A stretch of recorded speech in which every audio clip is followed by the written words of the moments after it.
Allô tout le monde, back pour un nouvel épisode numéro 8. Aujourd'hui, on va parler de surcharge progressive. Progression, tracking, variable résultat, résultat B, ça a marché, let's go. Tu vas finir par te blesser. Ben une journée, j'ai mal au dos parce que je me suis jamais en faisant un deadlift. Hell no, tu vas pas là. Phil, explique-moi. Phil, il chiale tout le temps que je suis genre trop vague. Merci, Xav. Ben moi, je comprends, mais est-ce que tout le monde va comprendre? Ah là, je suis fatigué, fait que on va y aller moins fort. Là, tu sais. Ouais, je me suis blessé quand même sérieusement. Don't be a bitch, va t'entraîner. Des périostites, des douleurs aux genoux, des douleurs aux chevilles, des douleurs aux pieds. Va le faire, là, c'est pas mon problème, tu sais. Fait que J'ai une crainte de me blesser, fait que je suis comme... Phil travaille 100 heures semaine, mange 3 repas par jour. Puis c'est tellement contre-intuitif. Comme bonne chance. Il rentre d'argent, il rentre une paye, puis il dépense toute sa paye. Il rentre une autre paye, il dépense tout. Too much too soon. Merci beaucoup d'avoir écouté. Je sais quoi y acheter pour Noël. Allô tout le monde, back pour un nouvel épisode numéro 8. Aujourd'hui, on va parler de surcharge progressive avec Marc, Xav et moi-même.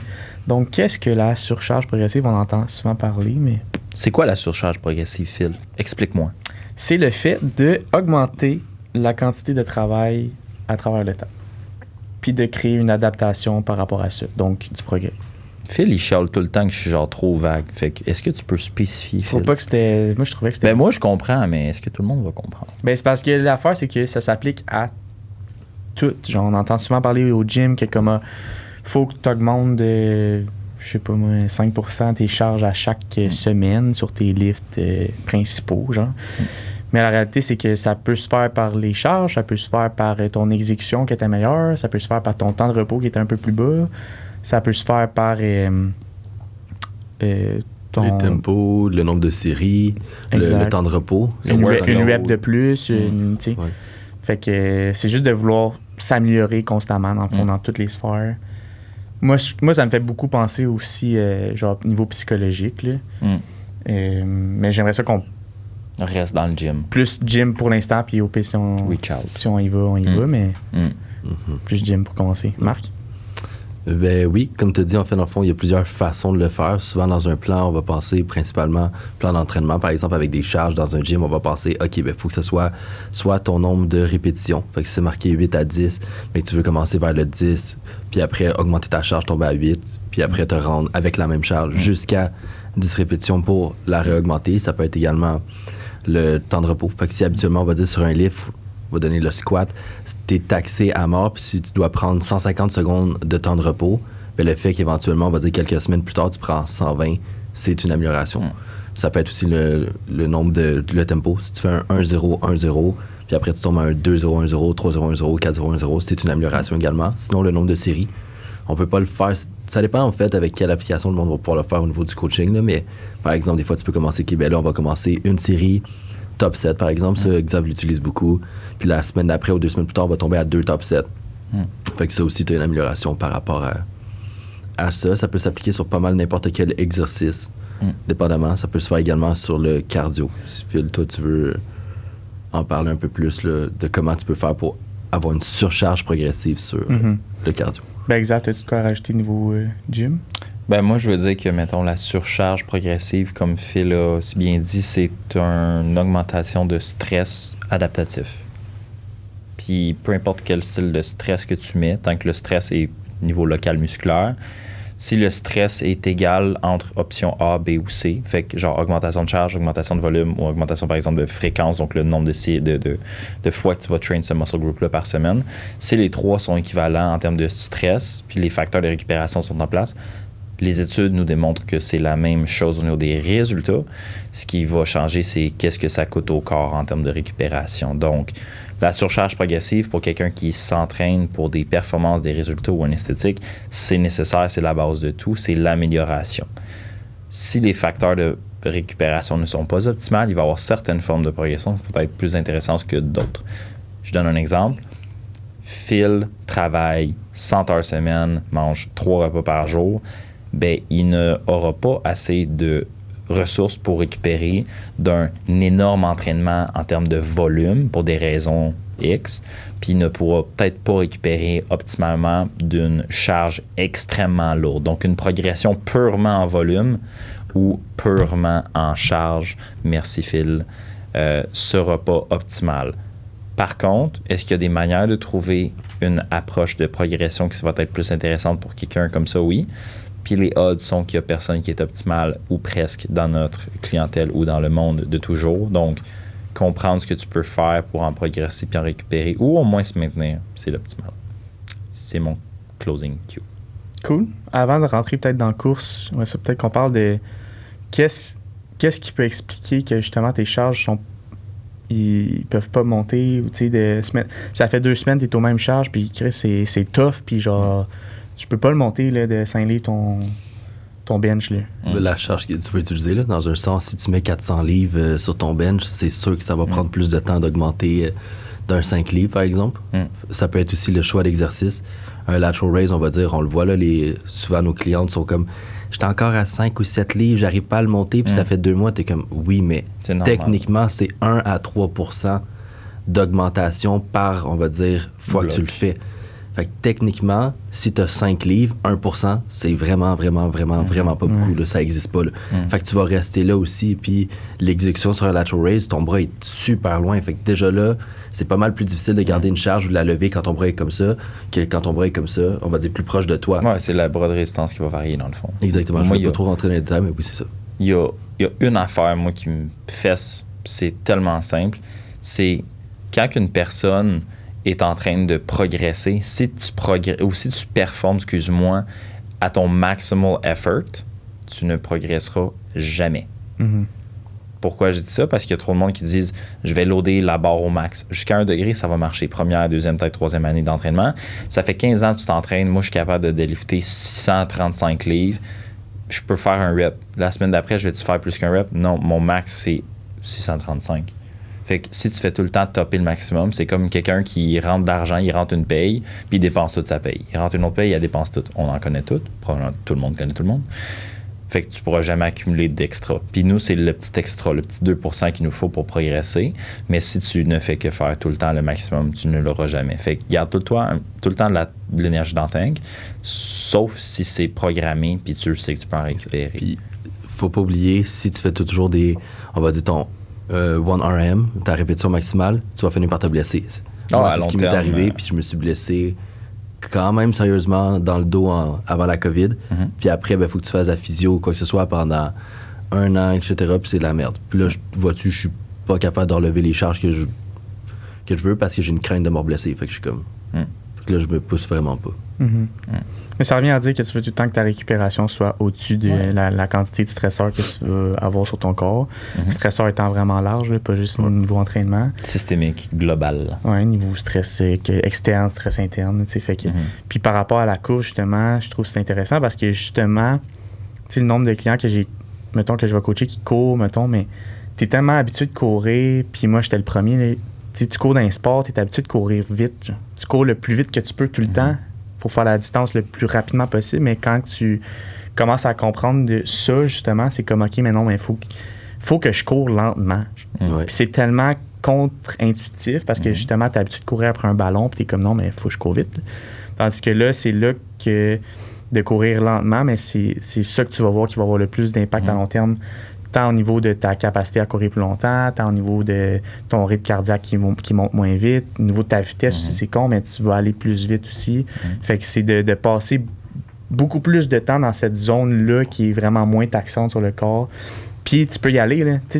La règle du 80-20 va s'appliquer là. Tu veux avoir un 80% du temps que tu te maxes pas out. Non. Puis un 20% que là, tu as besoin d'un objectif mental, puis de surpasser une limite mentale. Un plateau, puis tu veux vraiment genre, dépasser tes limites, bien là, vas-y dans 20% du temps, mais il faut pas que ça soit 80% de ce temps-là.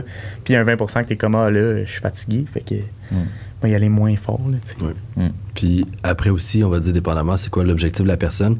Tu peux augmenter le volume de course. Fait que si la personne de certains ou le volume de cardio, là, dépendamment c'est quoi l'objectif de la personne, mais tranquillement, tu veux pas arriver puis on va dire la personne faisait 3 km dans sa semaine, mais tu passes tout de suite à 10 km, c'est comme bonne chance, tu vas finir avec des périostites, des douleurs aux genoux, des douleurs aux chevilles, des douleurs aux pieds, parce que t'es dans le too much too soon. Tandis qu'à la place, si tu augmentes on va donner juste un chiffre fictif, 5% du 3 km, ben oui, ça a l'air long, mais ton corps a le temps de s'adapter à ça aussi. Fait qu'au niveau des douleurs ou des signes que ton corps fait « hell no, tu vas pas là », tu les auras pas, parce que tu vas avoir eu cette adaptation-là également. Moi, j'ai une affaire à dire, là. Quand on parle de progression, comme on a dit, il y a plusieurs manières de progresser.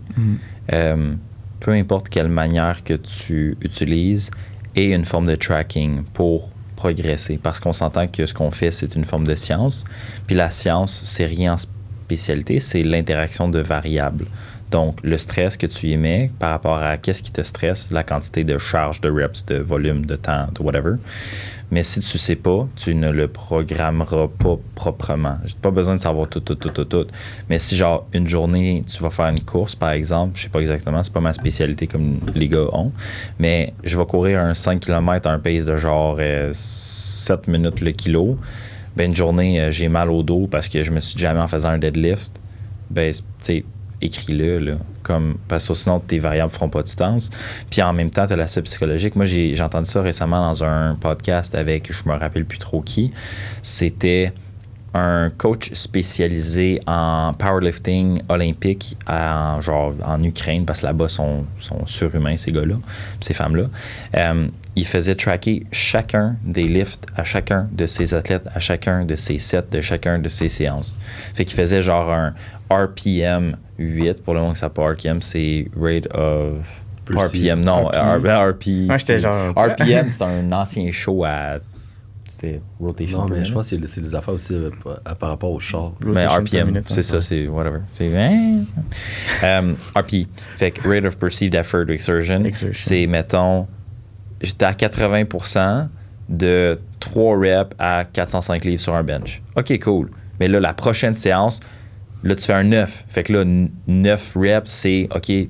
Fait qu'il track chacune des choses. Puis pourquoi il faisait ça? C'est que ça permettait au monde d'avoir tellement de catalogues d'informations de variables de progression qu'il pouvait comme, OK, prochain lift, là, on y va all out. OK, cool. Là, ça, il comparait tout. C'était hyper compliqué. Puis c'est des athlètes olympiques. Ouais, c'est ça. Pas besoin de faire ça. Mais le principe d'avoir certaines tracking, ils ne demandent pas de tout faire. Mais moi, je dis à mes clients, mettons ceux que je vois qui sont un peu hésitants, il y en a de mes clients qui vont faire tout by the book. Puis c'est parfait comme ça parce que ça marche pour eux. Mais ceux qui veulent faire juste une affaire, puis mettons les top 7, j'ai un de mes clients qui est venu me voir la semaine passée, il me dit tu sais, fatigué, burn-out, stress, anxiété, nanana. Je suis comme, OK, cool, check, on va faire ça. Tu as 6 working sets par jour. Fait qu'on fait un upper, lower, mettons. Ben là, work, pète-toi. Work, pète-toi. Fais juste tracker le gros set. That's it. Fait que là, semaine 1, semaine 2, semaine 3, semaine 4, semaine 5. Je dis progresse en termes de volume parce que pour lui, c'est ce qui tolère mieux ces temps-ci. Fait que positif, progression, tracking, variable résultat B, ça a marché, let's go. C'est pour ça que c'est intéressant de faire tes check-in. On va dire quand t'es un client ou quoi que ce soit, juste pour t'aider à vouloir progresser. Souvent, tu le fais pour toi. Ça te permet à ton ou ta coach d'être capable de venir voir qu'est-ce qui se passe puis d'ajuster en conséquence de qu'est-ce qui se passe. Rentrer tes charges dans tes workouts, de noter, on va dire, tes temps de course avec tes cardio. Souvent, on va dire, l'application que nous, on utilise le fait pas, mais il y a des applications qui marchent super bien, comme Strava. Fait que ça fonctionne super bien. Tu es capable de voir, OK, ben j'ai fait 5 kilos avec un pace de 5,30. Ben OK, avec un temps de battement cardiaque, je suis capable de venir essayer de jouer la prochaine fois là-dedans aussi. Là. Mm-hmm. Ça peut devenir vraiment compliqué rapidement. Là, puis là, on parlait des athlètes olympiques, que c'est vraiment spécifique à eux, puis super méticuleux. 99,9% du monde, ça ne marchera jamais ça, mais ça reste quand même vraiment pertinent de justement avoir un coach qui va périodiser tes entraînements puis le stimulus que tu vas avoir sur ton corps parce que veux pas si tu fais tout le temps la même chose, mais à un moment donné, tes charges ils vont stagner. Veux pas, parce que tu peux pas tout le temps faire avoir la même réponse anabolique. Ton corps s'adapte à un stimuli. C'est ça, fait que c'est ça. D'être suivi par quelqu'un puis d'avoir un œil extérieur aussi de tes trucs. Puis, mettons, tu sais, qu'on parle... on dirait que les hommes, c'est plus facile aussi, mais les femmes, niveau hormonal, ça va beaucoup jouer aussi au niveau des charges. Puis c'est pas rare que, tu sais, genre une fille qui rentre dans mon bureau puis comme, ouais, mais tu sais, mes charges, pour vrai, ils jamment, genre, il y a de la misère, mais tu sais, souvent, ça va être... Ah, t'étais-tu dans ta semaine la semaine passée? Ouais, OK, mais peut-être que ça se peut. Là, les émotions sont partout. Fait que c'est ceux qui n'ont pas la tête à vouloir pousser aussi. Là, c'est simple. C'est comme énergie, fer, plus de saignement, A plus B. Ouais. Moi, l'énergie, il file pas. Il y avait sorti une étude assez récemment qui avait dit comme quoi que ça avait aucun impact genre sur... L'affaire, c'est qu'une étude, ça peut... Je trouve que... Puis moi, c'est pour ça que j'aime pas ça dire étude. Ça peut aller d'un bord puis de l'autre. Ça peut aller d'un bord puis de l'autre, ça dépend de la perspective. Tu sais, comme on a dit dans un podcast prior, c'était comme... La perspective va dicter tout, mais comme... Et plusieurs perspectives. Fait que si tu dis... Ben, dans l'assessment, ça change rien parce que un des 8000 facteurs inclus dit que non. Ben, comme, OK, mais what about the 7000 other ones? Tu sais, il y a un moment donné, il faut avoir ça. Mais, tu sais, je pense que ce qui est important, puis mettons, nous, comment on fonctionne, c'est on n'aime pas programmer tout d'avance. La tendance globale était de programmer des mésocycles de 3 mois ou 4 mois ou 6 mois ou 12 mois pour faire, puis qui, comme... OK, mais la vie, elle arrive, puis Phil, il se casse la jambe, là, knock on wood. Au moins, ça, c'est du vrai bois. Nice quality, si tu veux ça. Il se pète la jambe. Ben, sa programmation dit qu'il doit faire du mécanique, tension, end range, 4-6, 3-2-1-0 sur un gros RDL. Il a la jambe cassée. Tu sais, moi, étant son coach, je vais dire... Don't be a bitch, va t'entraîner. C'est parce que là, j'ai fait ta programmation pour 1 an, fait qu'écoute... Tu vas le faire, là, c'est pas mon problème, tu sais. Fait que nous, on va s'ajuster en conséquence de ça, puis je pense que c'est l'avantage de pouvoir travailler avec un coach qui comprend ces variables-là, c'est que tu vas jamais avoir la science infuse quand tu travailles avec un humain parce qu'il y a tellement de choses qui vont changer. Fait que ajuste-toi au cours de route, puis fais juste comprendre comment ton corps progresse, puis tire-en des tendances, tire-en de l'information, puis à partir de ça, tu vas pouvoir progresser plus facilement, puis comprendre pourquoi tu progresses. Puis c'est ça qui est vraiment intéressant avec notre approche. Au moins, du moins, je trouve. Ce qui était cool aussi, comme tu as dit, c'est que c'est important d'avoir une idée globale de qu'est-ce que tu veux faire sans nécessairement aller trop pointueux. Souvent, on va dire dans les formations qu'on avait toutes faites au début, il allait tellement pointueux avec l'intensité qu'il fallait que tu mettes par mois d'entraînement, avec le nombre de séries par groupe musculaire, le nombre d'échecs, etc., de séries à l'échec.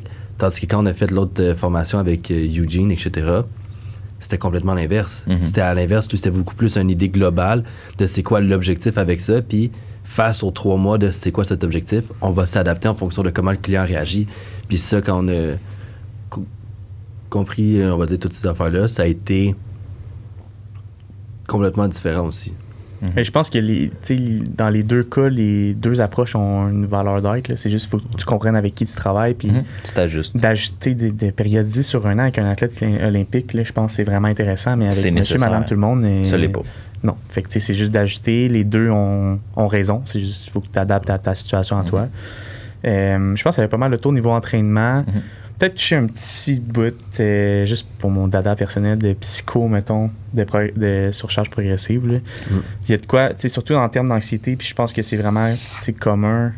L'anxiété, on en voit nos clients tout le temps. Il y a un concept qui s'appelle la exposition graduelle, qui est basically la surcharge progressive. Exemple que tu je sais pas, une phobie intense des araignées. Ben, tu as un chemin pour te rendre au fait que tu vas être capable de toucher une araignée. Là, mais d'y aller progressivement. De OK, ben, premièrement, c'est de visualiser une araignée. Puis là, ça peut te faire fucking peur, mais à force de le faire, tu te désensibilises un peu. Après ça, ben là, c'est de voir une photo d'une araignée en noir et blanc. Genre, puis après ça, c'est en couleur. Puis après ça, c'est sur un écran d'ordi. Puis après ça, c'est du VR. Puis après ça, c'est. Fait que c'est juste de où c'est que tu veux te rendre. Décortique en étapes, vas-y, check où est-ce que toi t'es rendu, qu'est-ce qui te cause un léger inconfort sans que ça soit trop intense, genre. Si tu veux être comme dans la zone proximale de développement, là, genre, faut pas que tu restes dans ta zone de confort, mais il faut que tu ailles juste un petit peu plus large que ça, puis c'est là-dedans que tu vas grow, puis que ta zone de confort, justement, va grow. Fait que c'est juste ça, je l'ai rajouté. Super intéressant. Fait qu'on sait maintenant que Phil a vraiment peur des araignées. Absolument. Je sais quoi y acheter pour Noël. Un gros toutou en araignée chez Ikea. Merci, Xav. C'est quelque chose à rajouter, Marc? Un toutou en araignée chez Ikea. Cool. Merci beaucoup d'avoir écouté. Merci de nous suivre sur Instagram, sur le chemin du sommet.podcast. Marc Lavoie, Baramba, Coach Jav, Baramba ST, Coach Phil, Baramba ST. Merci de laisser un 5 étoiles aussi sur les plateformes que vous utilisez. Puis, on se voit la semaine prochaine pour un nouvel épisode. Bye. Merci. Ciao. Ciao.